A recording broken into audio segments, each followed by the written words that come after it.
ये बात समझ में आ गई सबको? तो पीरियोडिक टेबल में लेफ्ट साइड में मेटल्स हैं, राइट साइड में नॉन मेटल्स हैं। किसके? इस लैडर के, जिसको हम मेटलॉइड्स कह रहे हैं। अब आ जाओ,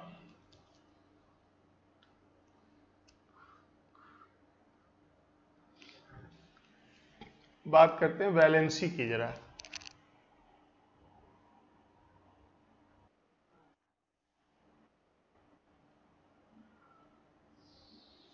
वैलेंसीज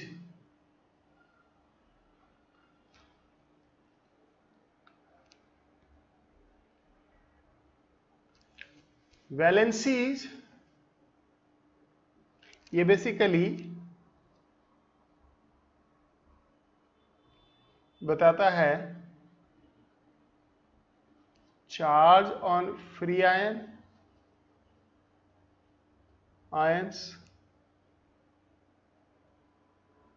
और कोवेलेंट कंपाउंड में नंबर ऑफ बॉन्ड्स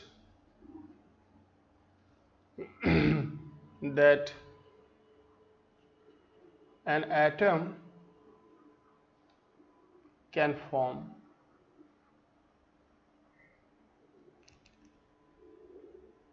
कि अगर हम कैल्शियम क्लोराइड लिखते हैं तो इसमें हम सबको मालूम है कि कैल्शियम है। हाँ बोलो।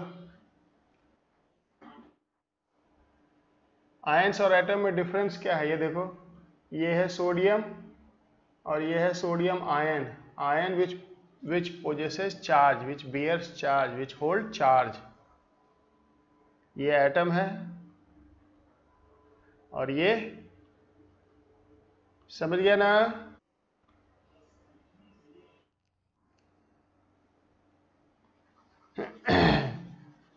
तो अगर फ्री आयन हुआ तो इसकी वैलेंसी बोलेंगे 2, इसकी वैलेंसी बोलेंगे 1। जो चार्ज है वही वैलेंसी है। लेकिन हमेशा हम फ्री आयन के फॉर्म में उसको ब्रेक नहीं कर सकते हैं। कोवेलेंट कंपाउंड को कैसे ब्रेक करेंगे? तो जैसे मीथेन लिया तो इतना तो कह ही सकते हैं कि कार्बन यहाँ पे 4 बॉन्ड बना रहा है, और अगर कार्बन 4 बॉन्ड बना रहा है तो कार्बन की वैलेंसी 4 है और हाइड्रोजन की वैलेंसी 1 है। ये बात समझ में आई आप सबको? So valency is the number of bonds और चार्ज ऑन फ्री आयन। अब ये मालूम कैसे होते हैं?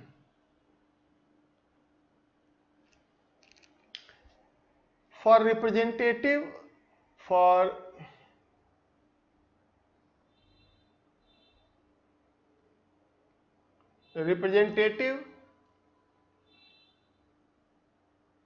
एलिमेंट्स, रिप्रेजेंटेटिव एलिमेंट्स किसको कहते हैं? एस एंड पी ब्लॉक के एलिमेंट को।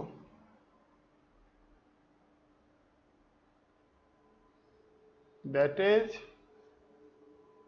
ग्रुप 1, 2, 13 से लेके 17 तक।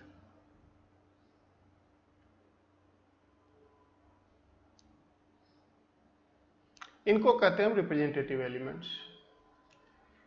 इनकी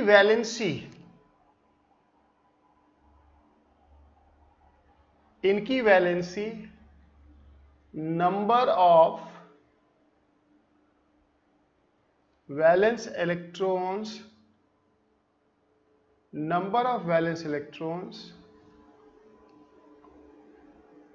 और और 8 minus number of valence electron.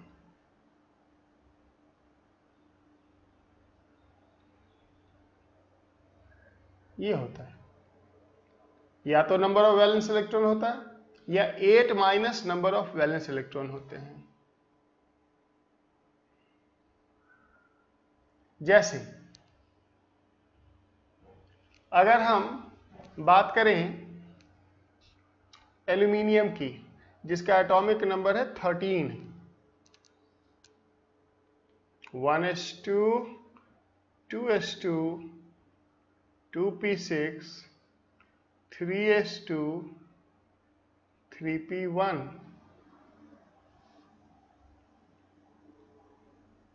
13, 2 2 4 6 10 2 12 1 13। Valence shell कौन है इसमें? Third orbit. Third orbit is the valence shell. How many valence electrons? 3, and therefore valency is also 3, and therefore it always form AlCl3, AlF3, AlH3, 3 bonds।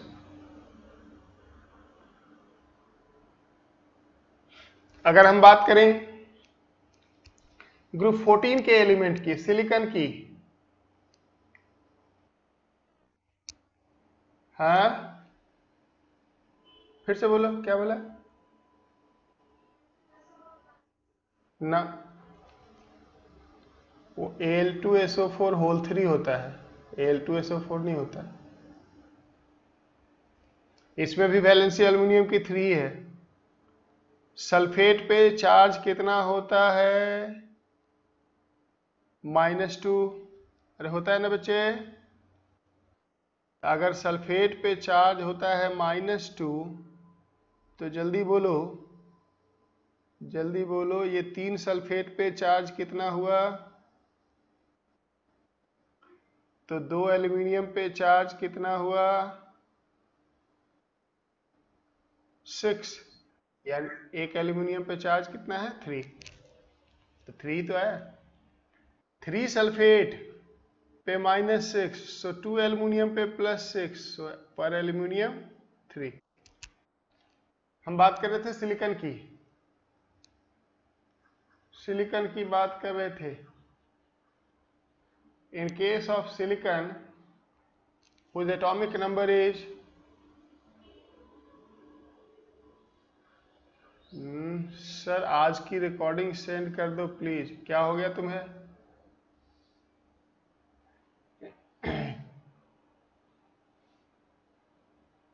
Net disturb है बच्चों की?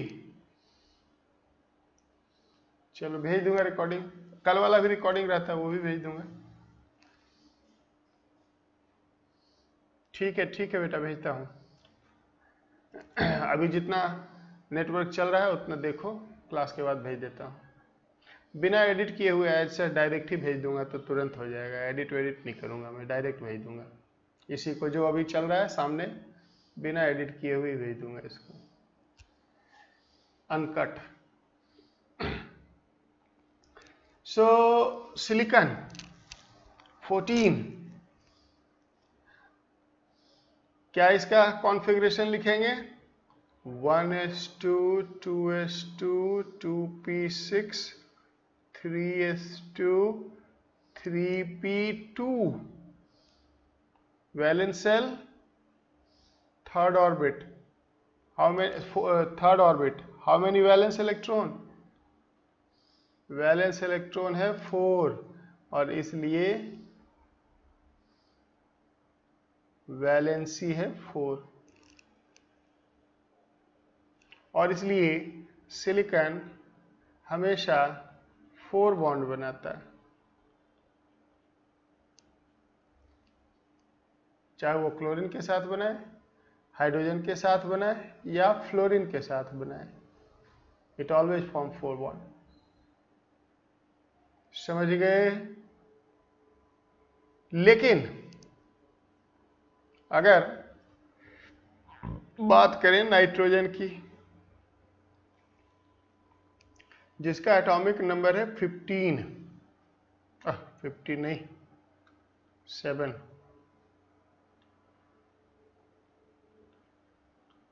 1s2 2s2 2p3 second orbit valence shell, second orbit है valence cell which has 5 valence electron. इसकी valency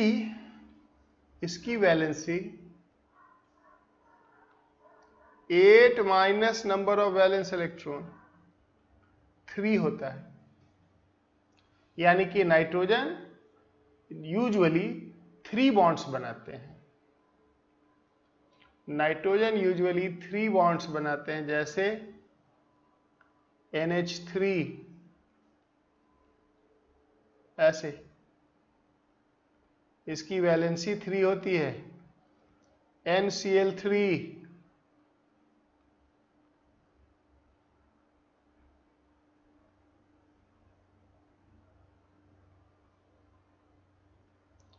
इसी तरह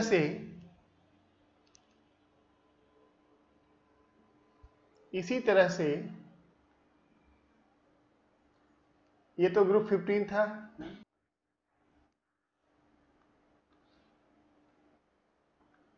अगर हम group 16 का एलिमेंट ले लें, oxygen 8, atomic number 8, 1s2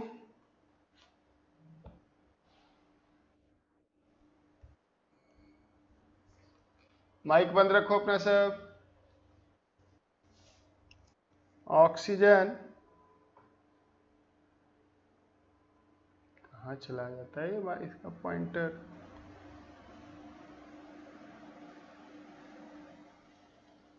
1s2 2s2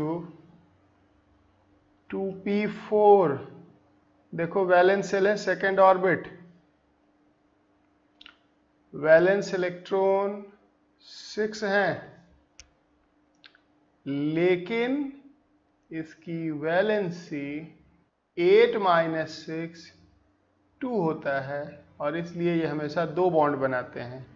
H2O जिसमें ऑक्सीजन 2 बॉन्ड बना रखा है, OCl2 ClOCl ऐसे। अगर हम ग्रुप 17 में चले जाएं, fluorine 1s2 2s2 2p5, 1s2 2s2 2p5, और अगर इसको देखें तो इसका वैलेंस सेल है सेकेंड ऑर्बिट, सो वैलेंस इलेक्ट्रॉन कितने इसके पास हैं? 7, लेकिन इसकी वैलेंसी यूजुअली 8 माइनस 7 1 होती है। इन सब में आगे चल के थोड़ा बहुत वेरिएशन भी होगा, बट ये जो अभी मैं आपको बता रहा हूं एक स्टैंडर्ड यूजुअल वैलेंसी, अक्सर जो वैलेंसी हम देखते हैं। एक दो पॉइंट्स यहां पे,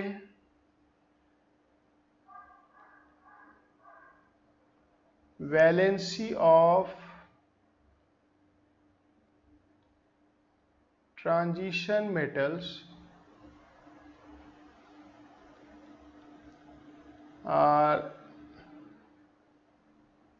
यूजुअली वेरिएबल। ट्रांजिशन मेटल की वैलेंसी फिक्स नहीं है, वेरिएबल होते हैं। वो डिपेंड करता है कंपाउंड के ऊपर, कि अगर हम आयरन की बात करें तो हम सबको मालूम है आयरन का FeCl2 भी होता है और आयरन का FeCl3 भी होता है। इसको फेरस क्लोराइड बोलते हैं ना बच्चे?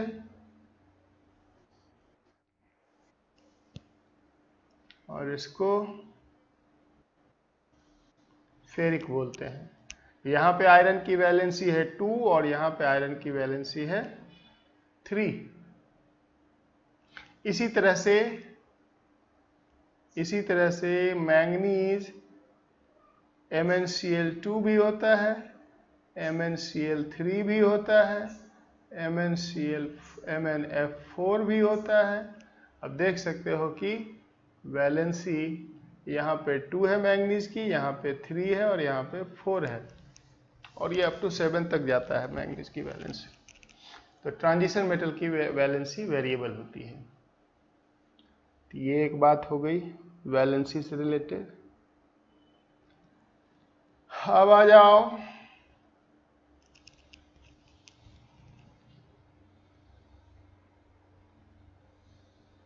Nature of oxides. Nature of oxides,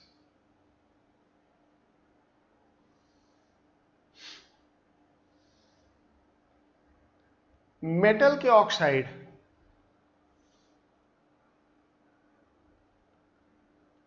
metal oxides are basic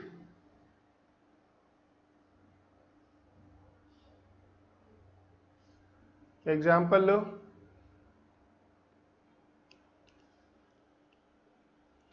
sodium oxide.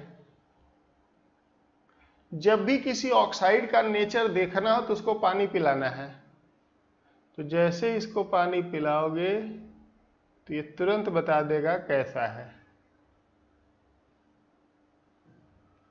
We all know that it's a strong base.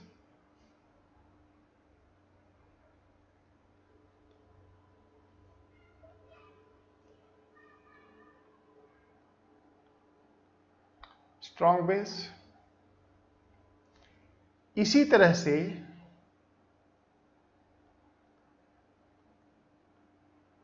Oxides of non metals, जैसे N2O5 की बात करो, नाइट्रोजन का ऑक्साइड, इसको जरा पानी पिला के देखो क्या होता है। It will give 2HNO3। देख लो ये बैलेंस रिएक्शन है। Cl2O7 क्लोरीन का ऑक्साइड, पानी दो इसको, 2HClO4 and they are all strong acid।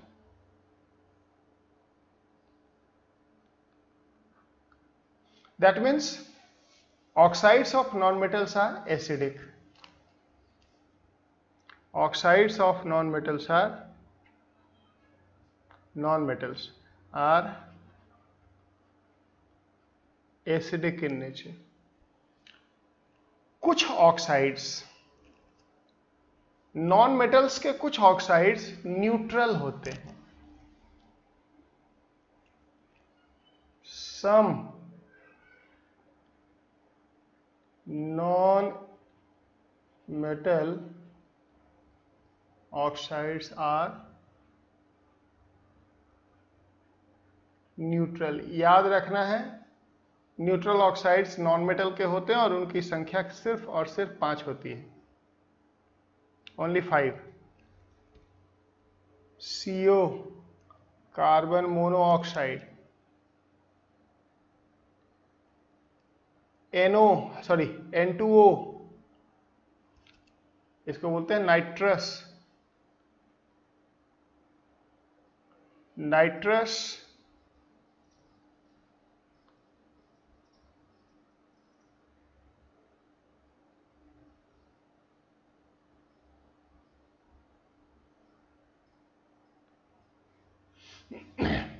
Oxide,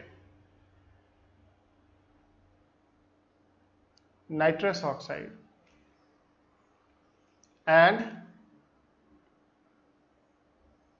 इसको लाफिंग गैस भी बोलते हैं, जानते हो?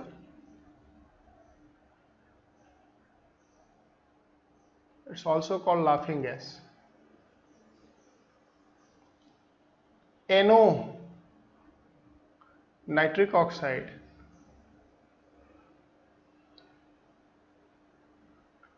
H2O, they are all neutral. Neutral का मतलब क्या हुआ? They do not change the colour of litmus paper. Moisture litmus paper का कलर चेंज नहीं करता है, जबकि हम जानते हैं एसिड जो है वो ब्लू टू रेड करता है, बेस रेड टू ब्लू करता है, and they will this will not change the colour of moisture litmus paper. कुछ नॉन मेटल के, कुछ मेटल के ऑक्साइड बच्चे, सॉरी मेटलॉइड के ऑक्साइड, मेटलॉइड्स के हैं वो mostly,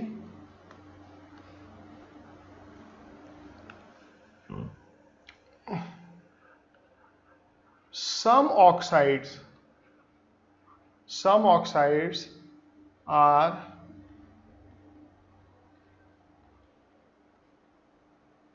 amphoteric. Some oxides are amphoteric, that is behaves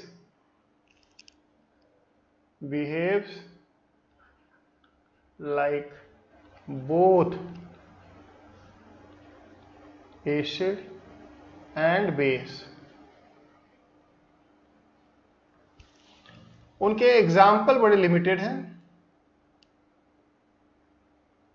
there examples are very limited.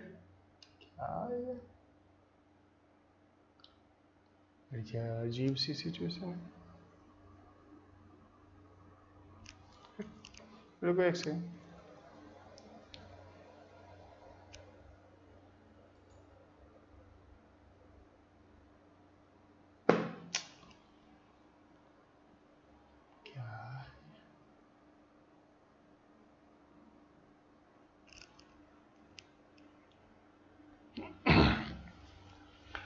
Both acids and base, कुछ एग्जाम्पल देखो इसको।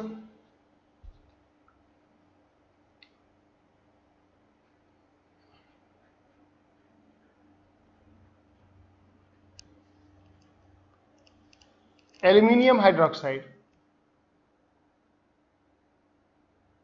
Aluminium hydroxide, it has both property of acid and base, means इसकी reaction कैसे होगी ये depend करेगा कि इससे रिएक्ट करने वाला कौन है। अगर इसे हम HCl से रिएक्ट करवा दें बच्चे, HCl से रिएक्ट करवा दें तो उससे भी ये रिएक्ट कर जाएगा, और ये देता है AlCl3 प्लस 3H2O। तो HCl एसिड है, ये तो सबको पता। अगर ये एसिड है तो यहां पे ये कौन सा रोल प्ले किया? बेस का। But at the same time अगर एल्युमिनियम हाइड्रोक्साइड को NaOH से ट्रीट कर दो तो ये NaOH से भी रिएक्ट कर जाता है to give NaAlO2 plus 2H2O। देख लो ये बैलेंस्ड रिएक्शन है। और अगर देखें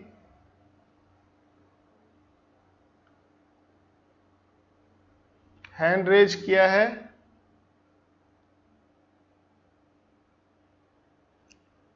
गंगोटी ने। बोलो बच्चे क्या चाहिए, क्या प्रॉब्लम आ रही है? हैंड रेज कर रखा है एक ने, जिसने हैंड रेज किया बोलो। So in this second reaction NaOH is base.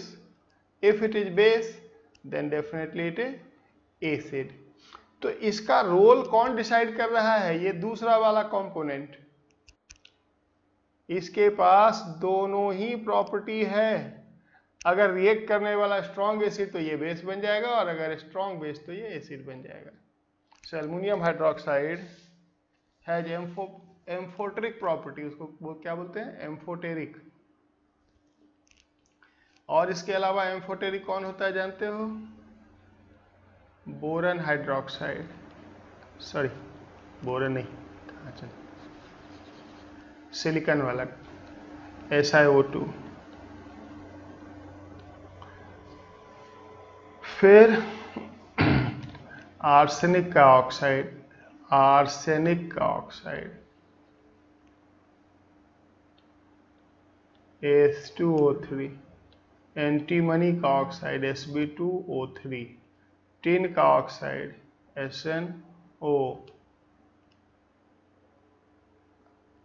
Tin का ऑक्साइड, ये सब एम्फोटेरिक नेचर के होते हैं। लेड का ऑक्साइड, दे आर ऑल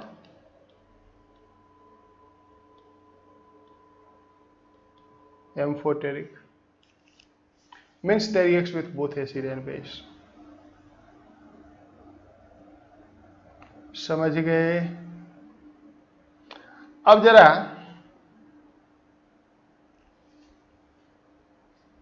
देखेंगे नेक्स्ट एक property,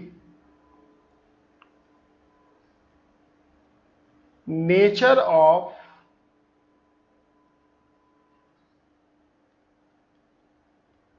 hydrides, nature of hydrides.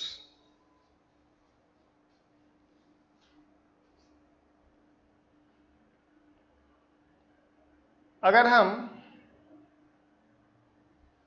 Hydrides कुछ देखें, सोडियम हाइड्राइड, इसको अगर पानी में डिसॉल्व कर दो, ये देखो क्या करता है, it gives NaOH plus H2। Check करो, ये बैलेंस रिएक्शन है, चेक करो।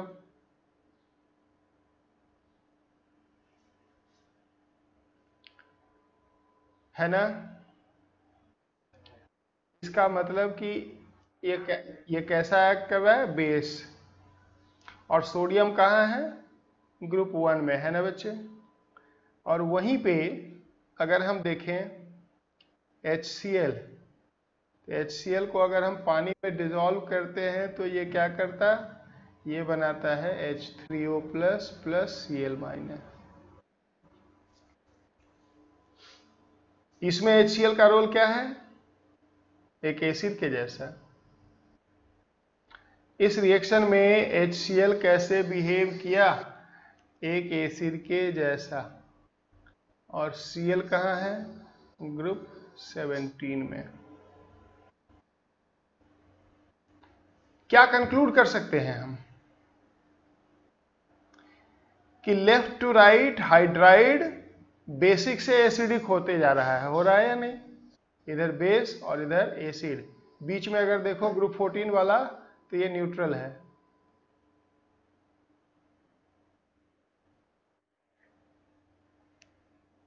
Base, neutral, acid.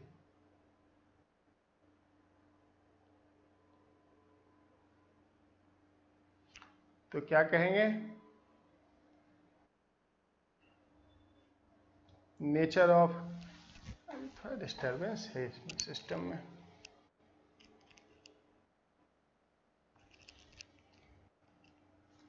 Nature of oxide के बारे में क्या कहेंगे?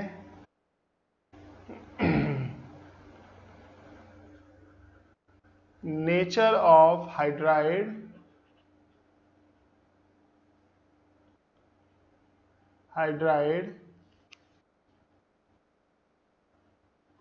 changes from basic to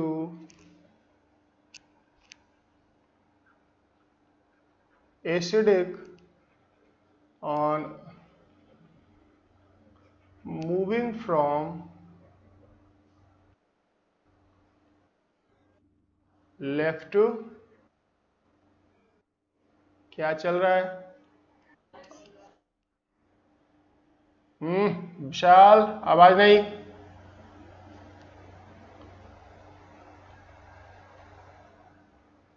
So nature of hydride changes from basic to acidic on moving from left to right। जब हम लेफ्ट से राइट जाते हैं तो हाइड्राइड का नेचर चेंज होता है from basic to acidic.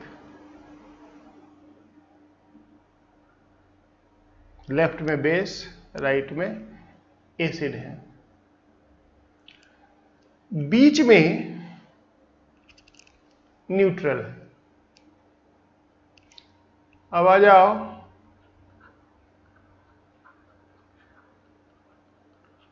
Reactivity की बात करते हैं। रिएक्टिविटी,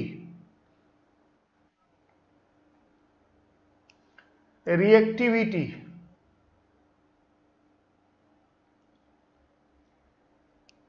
अगर हम ग्रुप 1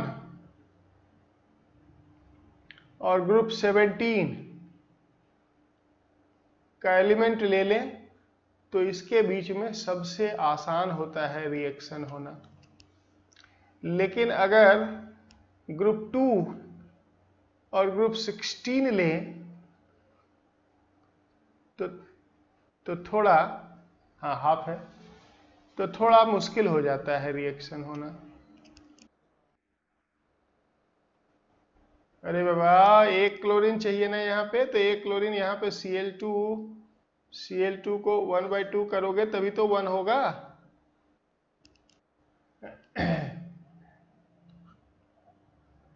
तो दो एलिमेंट के बीच में, जरा सुनो ध्यान से, दो एलिमेंट के बीच में पीरियड में डिस्टेंस जितना ज्यादा होगा रिएक्टिविटी उतना ज्यादा होगा। यानी कि अगर हम बात करें तो ग्रुप 1 और group 17 have maximum reactivity for reaction, क्योंकि इनके बीच में डिस्टेंस मैक्सिमम होगा। ग्रुप 2 का ग्रुप 17 से कम हो जाएगा रिएक्टिविटी, ग्रुप 3 का और कम हो जाएगा जैसे जैसे डिस्टेंस कम होते जाएगा। क्या बात कर रहे हैं? अगर हम देखें तो यहाँ पे 1 2 3 4 5 6 7 8 9 10 11 12 13 14 15 16 17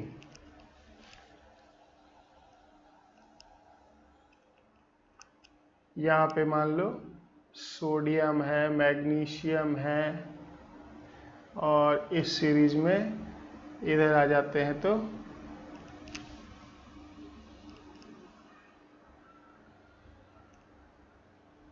इधर क्लोरीन है, फ्लोरीन है, सल्फर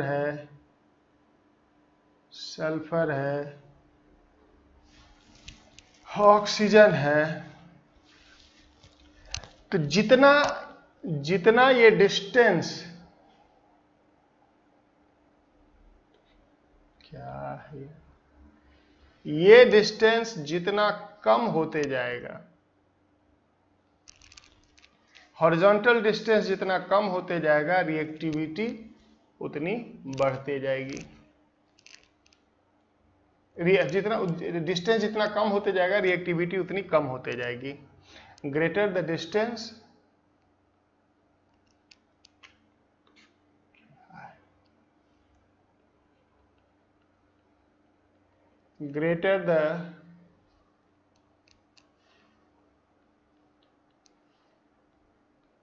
horizontal distance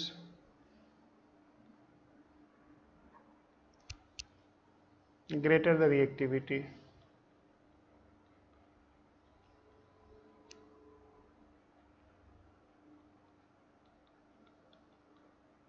जितना ज्यादा हॉरिजॉन्टल डिस्टेंस होगा रिएक्टिविटी उतनी ही ज्यादा होगी। समझ गए ना? तो ये है बात रिएक्टिविटी की। अब दो एक और प्रॉपर्टी रह गया है, वो थोड़े बड़े बड़े प्रॉपर्टी हैं, तो कल इसको करके इसको हम कंप्लीट करेंगे। तो आज मैं यहीं पे रोक रहा हूँ इसको। कुछ कंप्यूटर में कुछ प्रॉब्लम दिख रहा है, ये पॉइंटर ही सही नहीं बैठ रहा है, रखते कहाँ है, चल कहाँ जा रहा है, देखता हूँ मैं जरा इसको। ठीक है, तो आज इसको मैं जो है यहीं पे क्लोज कर रहा हूँ। ठीक है, तो दो और प्रॉपर्टी रह गए हैं, एक डायगोनल रिलेशनशिप, एक इनर्ट पेयर इफेक्ट, वो करके कल इसको बाइंड अप करेंगे, क्लोज करेंगे। So that's all for today. आप तैयारी करते रहेंगे अपना संडे के टेस्ट का। संडे को कंप्लीट एटॉमिक स्ट्रक्चर